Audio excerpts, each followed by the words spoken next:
Hi everyone and welcome to today's lecture, which will focus on the regulation of gene expression in prokaryotes and in eukaryotes.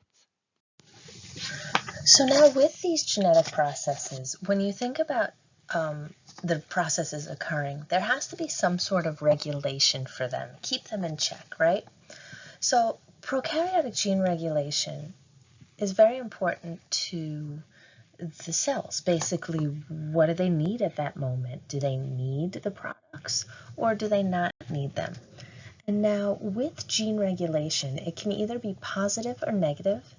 With positive control, think of it as the gene is only expressed if some sort of regulator stimulates it or activates it. Whereas in negative control, the gene will keep being expressed unless it's shut off by a regulator, meaning repressed by a regulator. So positive control, a gene needs to be activated, whereas negative control, a gene needs to be repressed.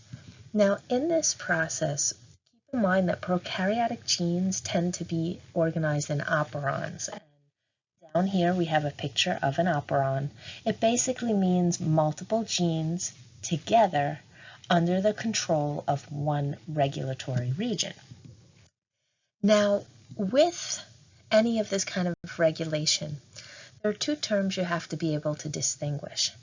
Some regulators can be cis-acting, whereas others can be trans-acting. What cis-acting means is that the regulator is actually a DNA sequence. So it's a DNA sequence on that chromosome involved in regulation. Whereas trans-acting regulations, when you hear trans, think traveling. Okay, trans are traveling because these aren't sequences, these are diffusible gene products. These are proteins. So trans-acting regulators are proteins that can swim around and bind to certain genes to regulate them. We'll see in a minute what examples are of these things.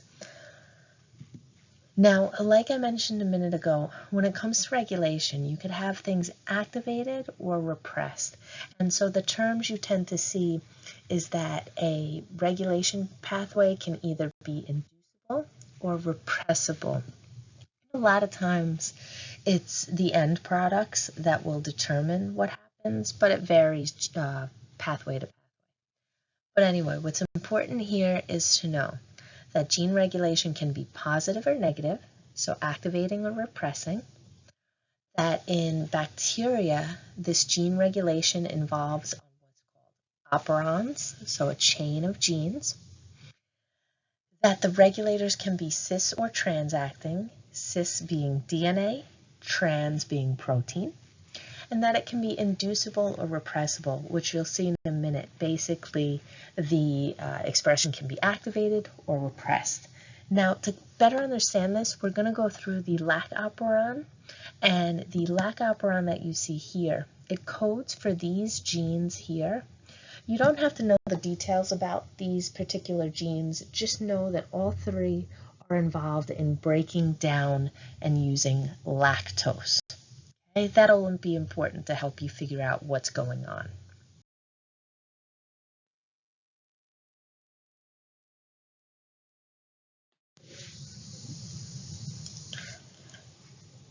This is just a cute animation, which you can find on the Amoeba Sisters website, which has a lot of really good biology GIFs to visualize what's going on.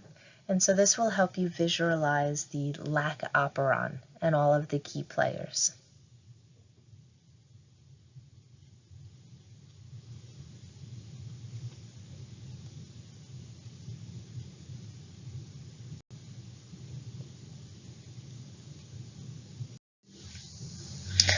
So with the Lac operon, before we go into the details of what everything is doing in this operon, it's easier to figure this stuff out if you first use logic.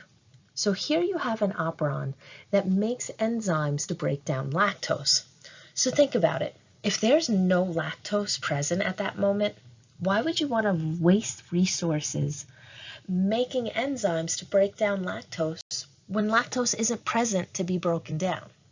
Whereas if lactose is present, well, then you're going to want the enzymes to break it down and use that lactose, right?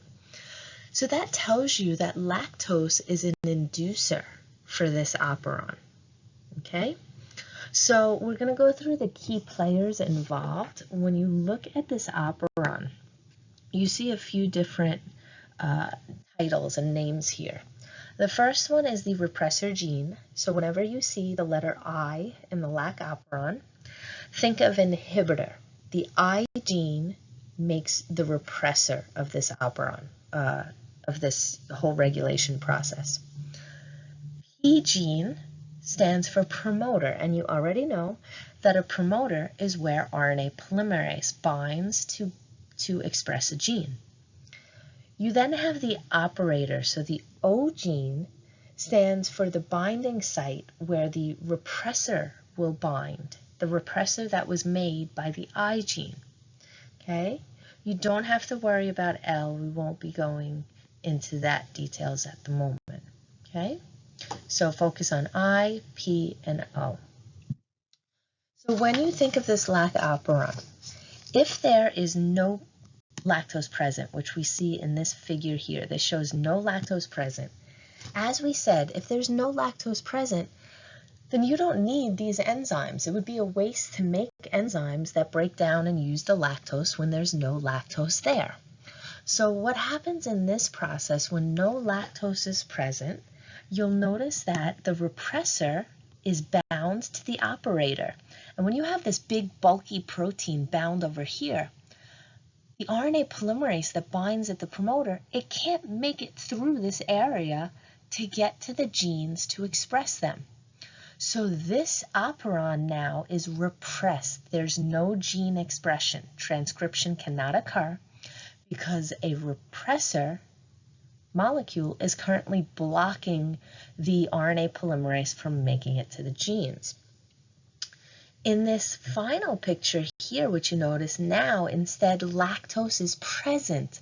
And like we said, if lactose is present, well, yeah, now you're going to want to make the enzymes to break it down and use it. So when lactose is present, what you notice is the lactose will bind to the repressor molecule that was made by the I gene. And so when the lactose is bound to this repressor, it changes the shape of the repressor. We call that an allosteric change. So the lactose binding to the repressor changes the shape of the repressor. So what can't the repressor do now? It can't bind to the operator. And if the repressor can't bind over here, now the RNA polymerase is free to slide its way across all the way through all of the genes and transcribe them, which you see happening here. And ultimately, after transcription and translation, you get the enzymes that can break down and use lactose. Okay, so I recommend kind of pausing and rewinding and going over this slide one more time, just to make sure that you're very comfortable with all of the key players. And if you're having any trouble understanding this, just send me a remind message and I'll try to make it a little clearer.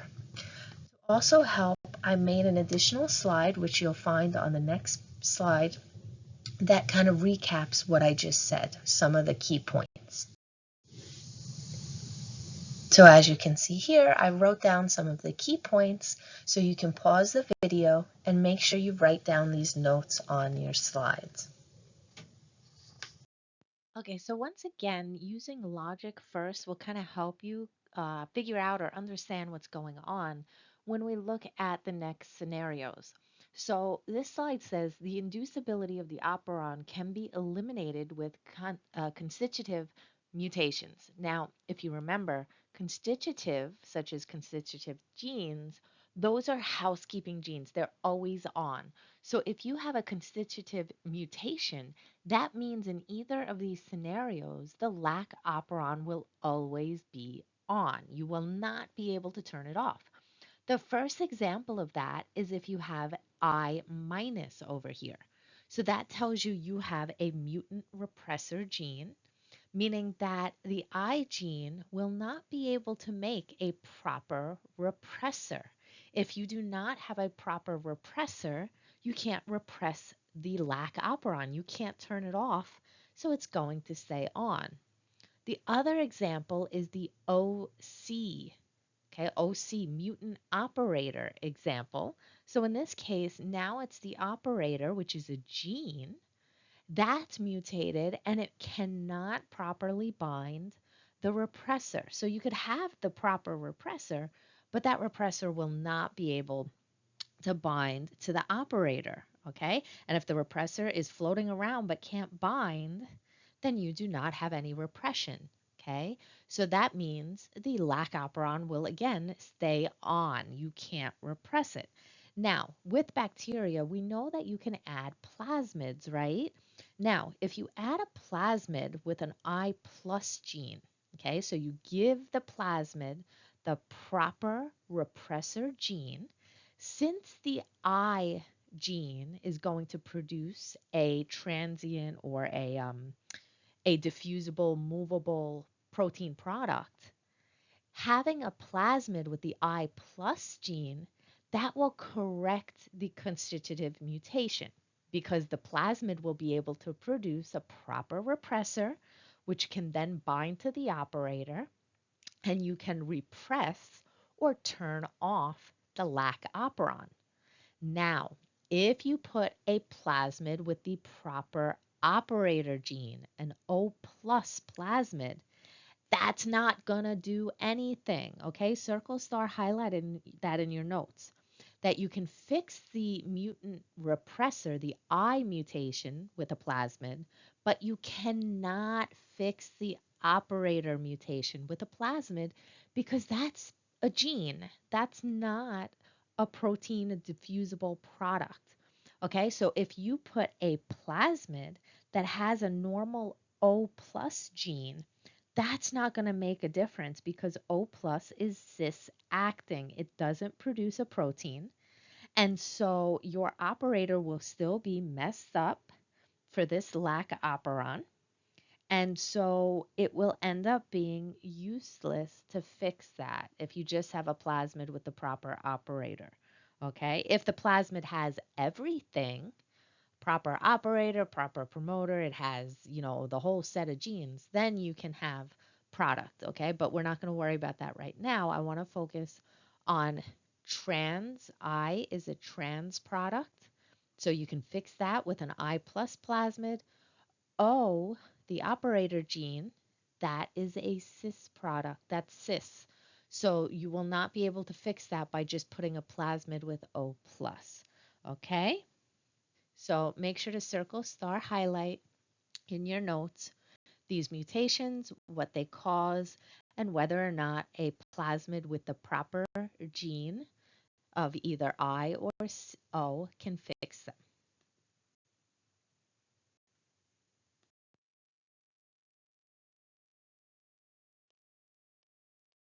Okay, so now the opposite of the constitutive mutations are the IS mutations, the super repressor mutation. In this, the gene is completely off. So as you see here, we do not have transcription of the Lac operon. It is completely repressed because basically with this mutation, the I gene produces a modified repressor, which you see over here, and it can't bind to the operator. It can bind to the operator. So you see it has the binding spot for the operator, but what is it missing? The lactose binding spot that in the other slides you saw on the other part of the repressor.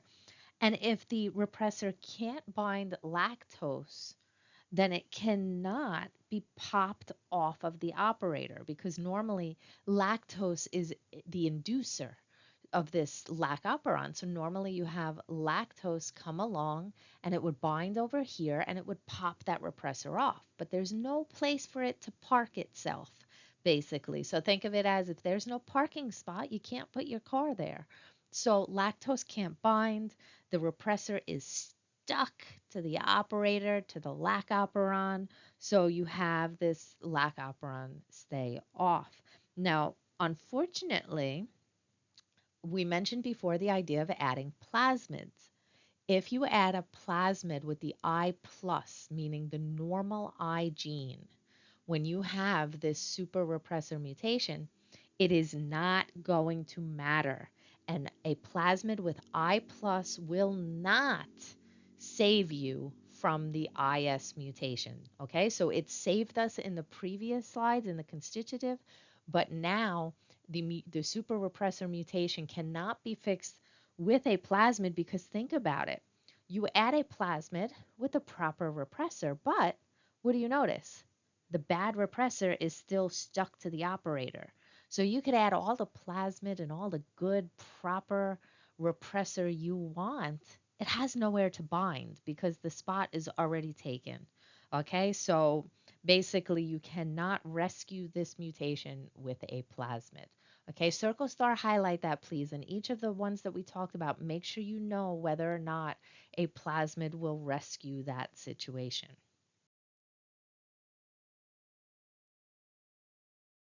Okay, so this slide here has a table that summarizes some of the possible Lac operon scenarios. On an exam, I can write out a genotype in this format. So I could give you the genes and I tell you which ones are plus, meaning they are functional, which ones are minus, meaning they are mutated and not functional. C is the constitutive mutation we talked about, and S is the super repressor that we talked about. If you then see on the side of it the F prime symbol, any of these are plasmids. So you have the Lac operon over here, the chromosomal Lac operon, and then over here it shows you what the plasmid is giving you, what gene it's giving you. Okay, now when you look at these, you can be asked about the whether it will be on or off. Meaning are you going to produce those gene products or are you not? Will transcription occur or not? And you could be asked whether the situation has lactose present or whether lactose is absent. So the first one up here shows the genotype in which everything is normal.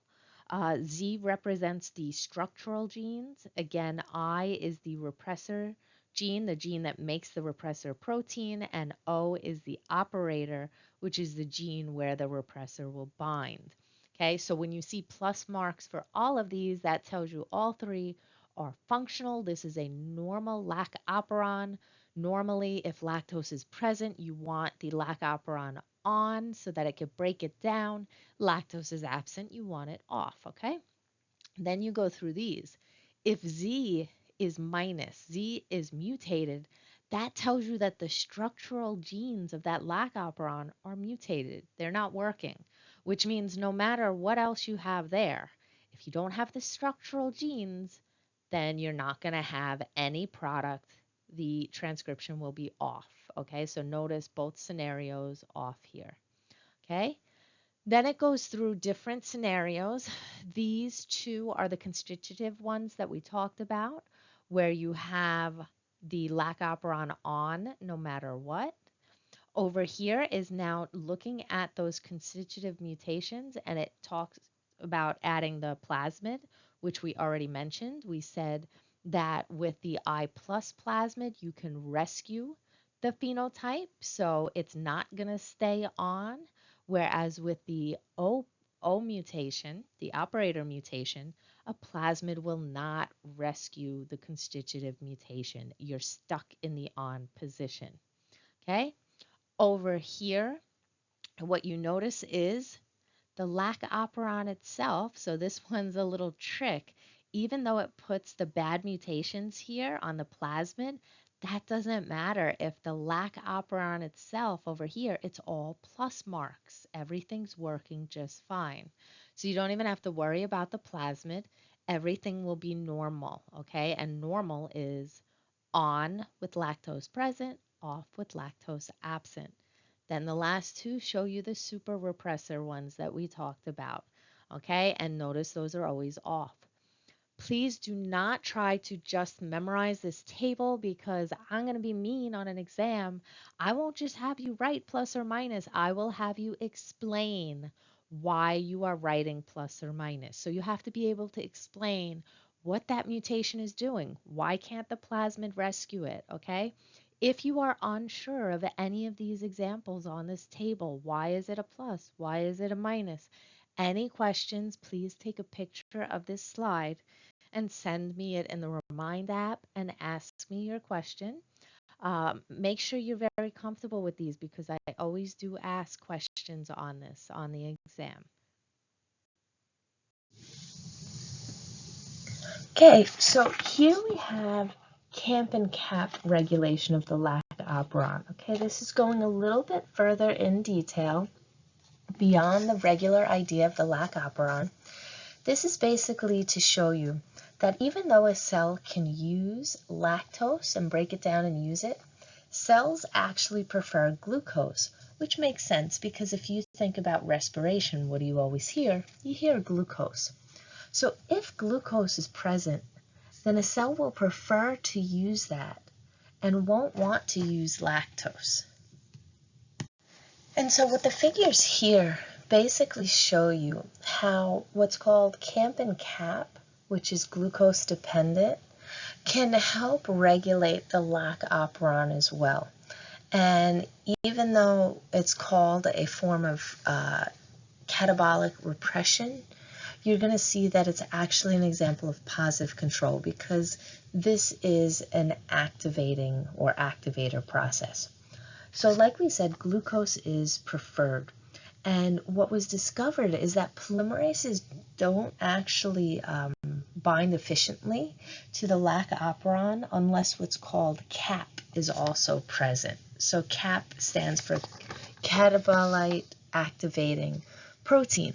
And so the way you could think of it is, well, the operon basically thinks that if someone's wearing a cap, they're very attractive. Okay, wearing their little baseball cap, very cute. And so it will activate the Lac operon. So if cap is present, which we see binding over here, if cap is present, then the polymerase works really well. It binds very efficiently, and you get very good transcription. If cap is not bound to the Lac operon right before it, then the polymerase will not be able to bind very well to the promoter, so you won't get a strong transcription because the RNA polymerase won't be that great at binding. So what happens in this process, if glucose is not present, in the absence of glucose, what's called CAMP complexes with CAP so that CAP can fit perfectly on the promoter. And when CAP is present, then the polymerase binds beautifully and you get transcription. If, however, glucose is present, that inhibits the enzyme that makes CAMP. And so that can't complex with CAP, and without CAP binding to the promoter region, there's nothing there to help the polymerase properly bind. And if the polymerase doesn't bind, then you don't get proper transcription. Okay, so I'm going to recap this on the next slide just like I did with the previous notes. Okay, so here you have a brief recap so you can pause the video and write down the notes in case you missed anything.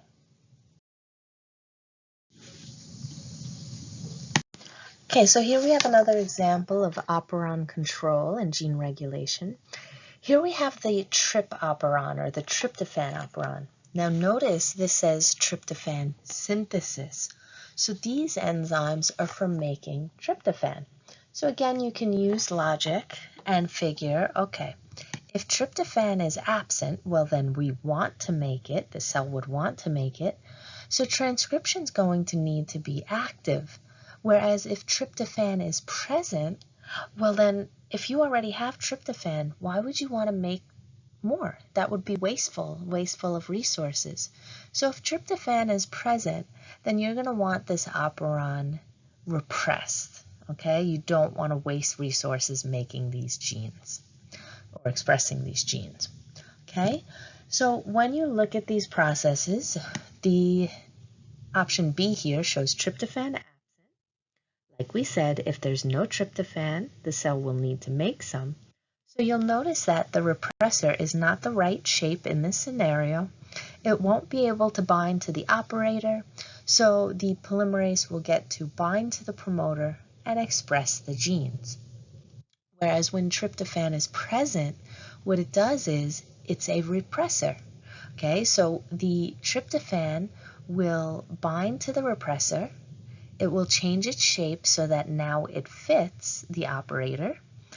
So tryptophan will allow the repressor to bind to the operator, and this blocks polymerase from getting from P through to the genes to express them.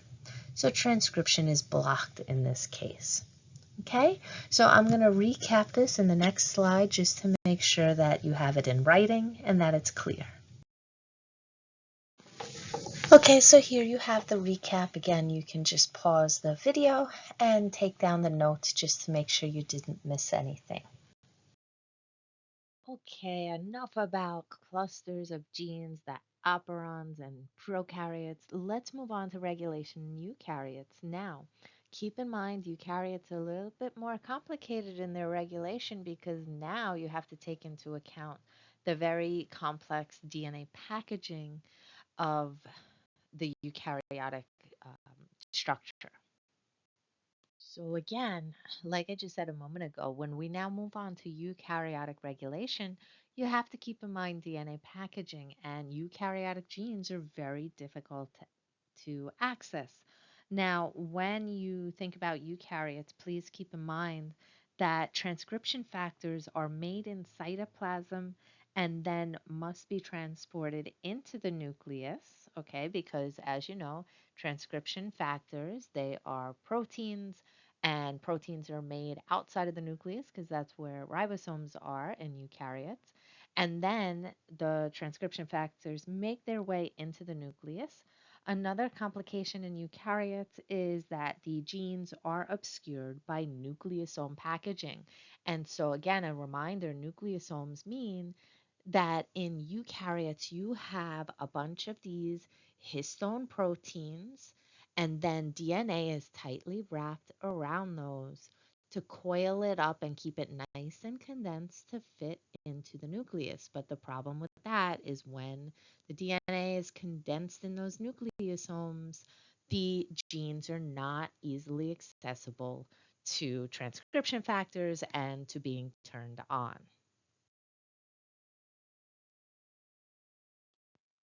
When we talk about eukaryotic regulation, transcription factors are going to play a major role in this process. Now, there are four things that the transcription factor must be able to do.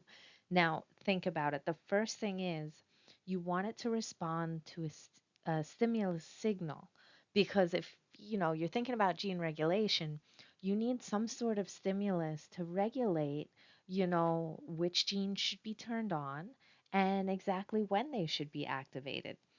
Then the next thing we already mentioned a moment ago, it needs to be capable of entering the nucleus because remember, transcription factors are proteins. And so eukaryotes have a nucleus. On the outside in the cytoplasm is where you have the ribosomes making the transcription factors. So they have to then be able to enter the nucleus to make it to the DNA that they want to regulate. Now, once they make it into the nucleus, they have to be able to recognize and bind that DNA. And in addition to being able to bind the DNA, they need to bind the transcription apparatus, the big complex, the mediator complex, things like the polymerase, for instance.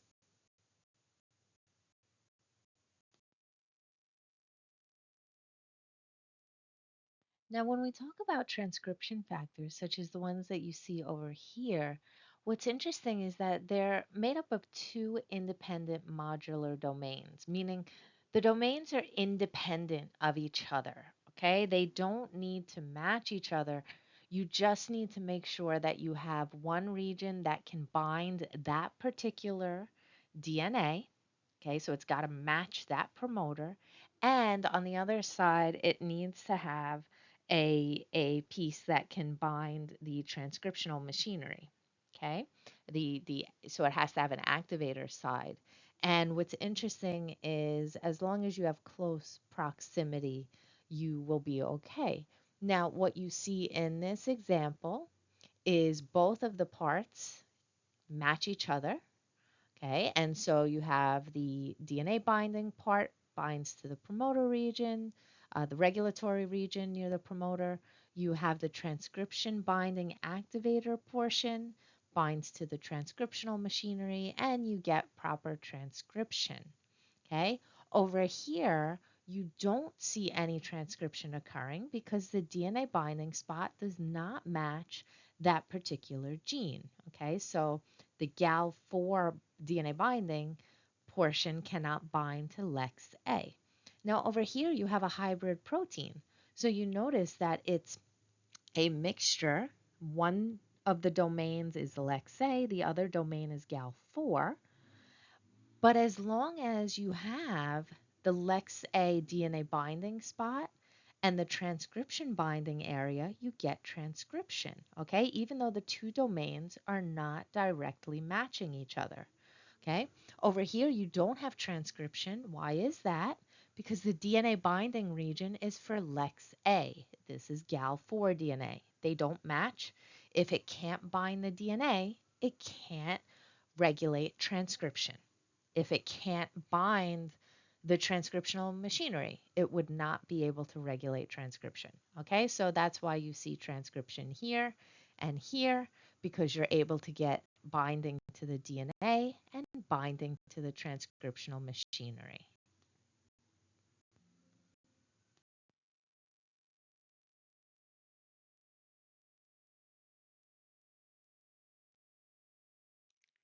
Now we keep talking about the transcription factors, but I want to point out that in eukaryotes, activators and transcription factors are not enough to initiate transcription. And so what you see here is you also need what's called a mediator complex.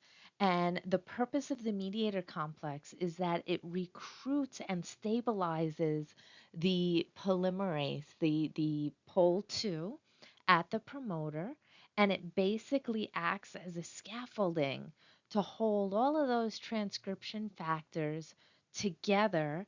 And it even brings in, helps connect the transcription factors that enhancers are bringing along as well. And what's important about this figure and the idea of a mediator complex is it drives home the modular effect of things, and meaning that, you don't need all of this direct binding to everything. You just need close proximity of everything. And this mediator complex helps to recruit and bring everything close together in close proximity to have transcription occur.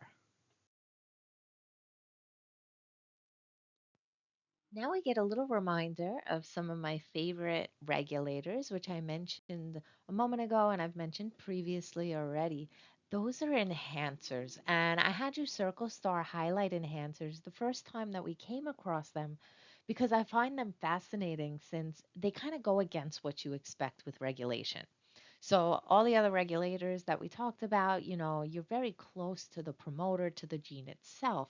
Whereas enhancers, remember, those are far downstream sequences of DNA that bind transcription factors, and then they have the DNA loop around to bring the transcription factors to whichever gene they're trying to activate. Okay, so they work from a far distance and they loop around toward the target gene. Now, that's great and dandy when you want them to activate a gene, but if you have these guys looping around everywhere, you don't want them just randomly activating other genes. You don't want them bringing transcription factors to genes that are not supposed to be activated yet. And so basically, we need to be able to control the enhancers, and that's where insulators come in. Insulators regulate the enhancers for us, okay? They are basically boundary elements, and they prevent the enhancers from binding and activating too many genes that are, far away on the chromosome. So the way that insulators end up working, there are a few points that I want to make. First of all, insulators are sequences, DNA sequences as well, and they basically bind what's called insulator binding protein. If you have the insulator, so over here you see enhancer blocking insulator. If you have the insulator with insulator binding protein bound to it, if it is between an enhancer and a promoter, it blocks the enhancer from being able to activate that gene. Okay, so it's got to be between the enhancer and that particular promoter. Okay, now what you notice over here, for instance, is the enhancer would still be able to activate these two genes, but the genes beyond that, this enhancer would not be able to activate at that moment because the insulators are blocking them. Okay, so it's when this is between the enhancer and the genes. If you put an insulator over here, enhancer here would no longer be able to activate gene Y. Okay, so the insulator has to be between the enhancer and the gene to block it. Now, you don't always want the insulator blocking the enhancer from working, right? At some point, you're going to want that enhancer to be able to, activate that promoter again. So over here in this figure, for instance, eventually when you want promoter 1 to get activated and to have the enhancer activate that, you need a way to get rid of this block, right? So what can be done is to inactivate the insulator by methylating them, okay? If you methylate the insulator gene, it can no longer bind that insulator binding protein, which over here they call the enhancer blocking uh, insulator over here because you have the insulator binding protein over here. Okay, so you can methylate the insulator sequence and it will no longer block the enhancer.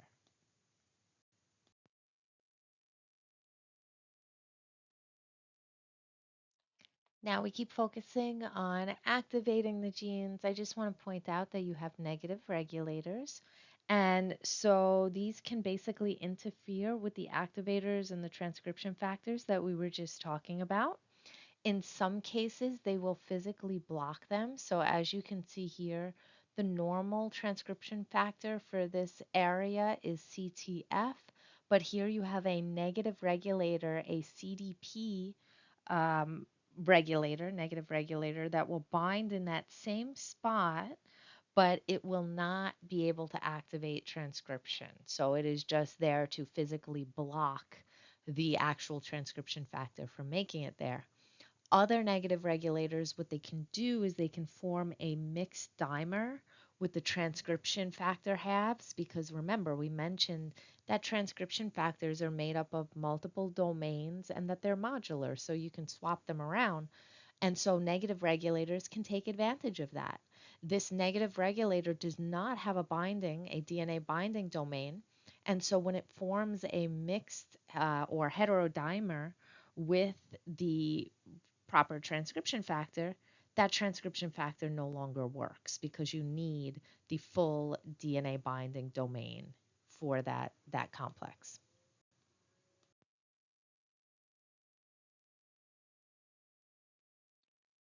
So now the last portion of this lecture gets into a topic that's near and dear to my heart because it was my PhD focus for my thesis. So here we're taking a look at how heterochromatin blocks access to eukaryotic genes. So like I've mentioned to you before, you have histone proteins and then you have DNA tightly wrapped around it. When the DNA is tightly wrapped around it, we call that heterochromatin. And the chromatin is a very repressive structure, meaning that this here, when the DNA is tight around histone proteins, the genes are blocked, so they are not accessible. So then what needs to be to be happening is that you need to modify the chromatin structure. You need to loosen that DNA off of the histone proteins to make the genes more accessible. And there are two main categories of enzymes that can do that for us. One category are the chromatin remodelers. The other are the HATs, which stands for histone acetyl transferases, and these are histone modifying enzymes.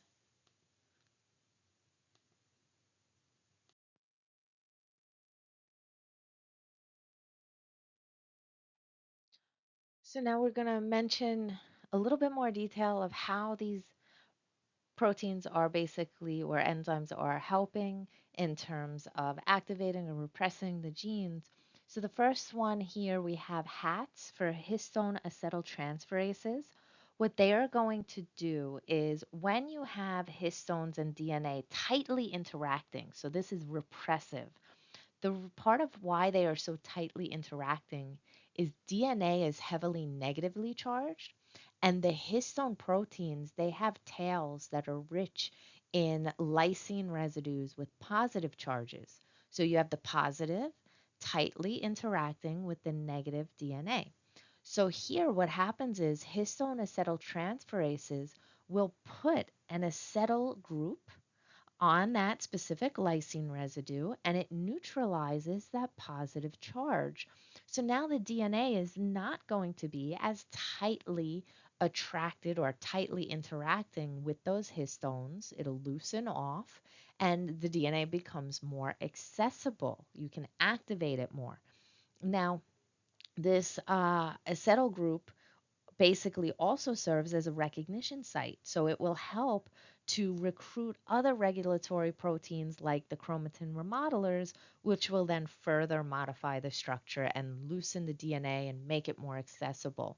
Now, I want to point out that this is reversible. So the HDACs or histone deacetylases will remove that acetyl group and make the DNA more repressive now. Okay, it restores the positive charge, it's no longer capped away. Okay, so HDACs are the opposite of HATs. HATs help activate, HDACs are more repressive.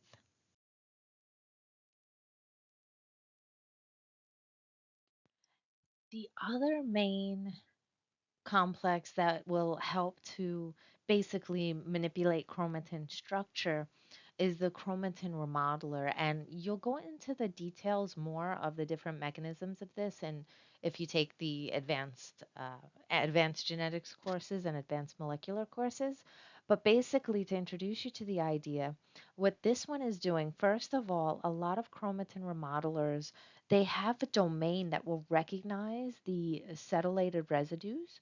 So, like I said before, once the hat acetylates the histone, now the chromatin remodelers will recognize that as a region that needs to be remodeled and to active, it needs to be activated.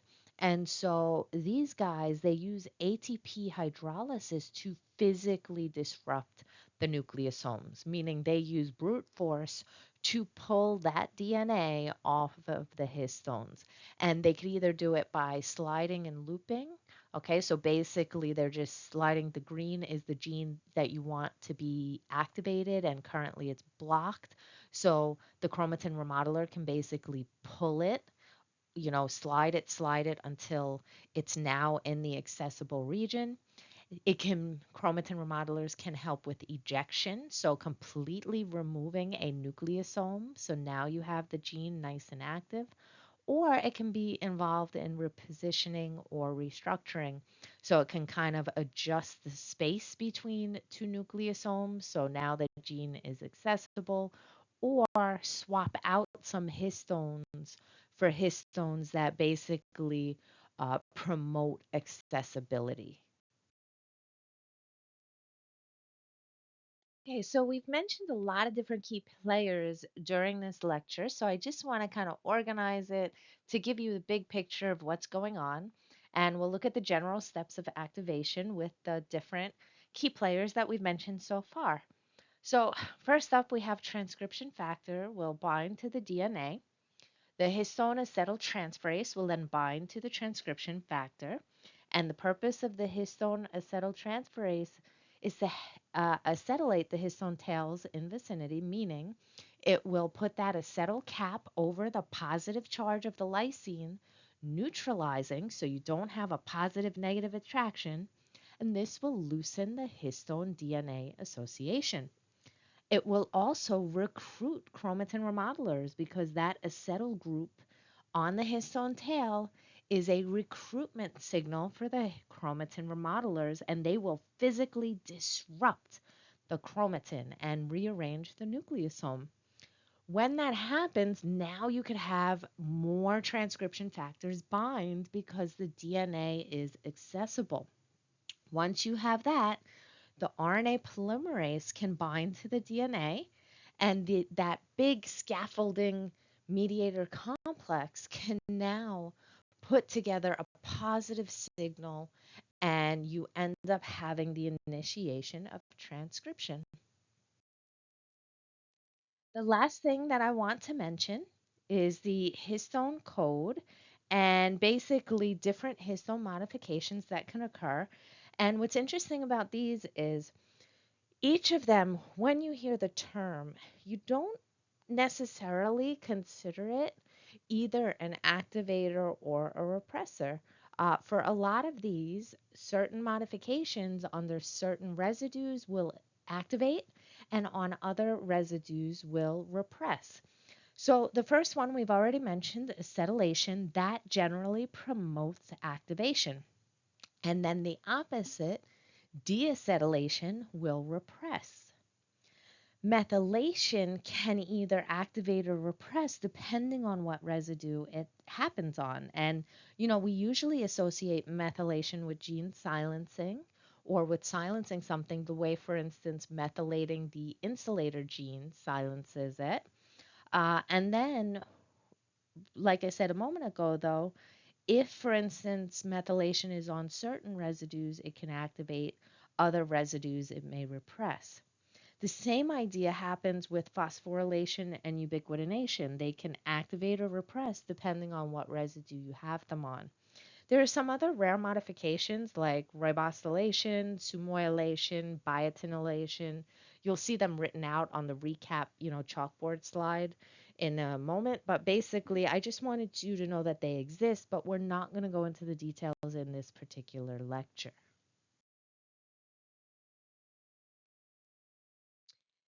That is it for today. As always, if you have any questions, please just send me a message in the Remind app. And if you can, always try to send a picture of the exact slide that you are asking about. Thank you so much and have a great day.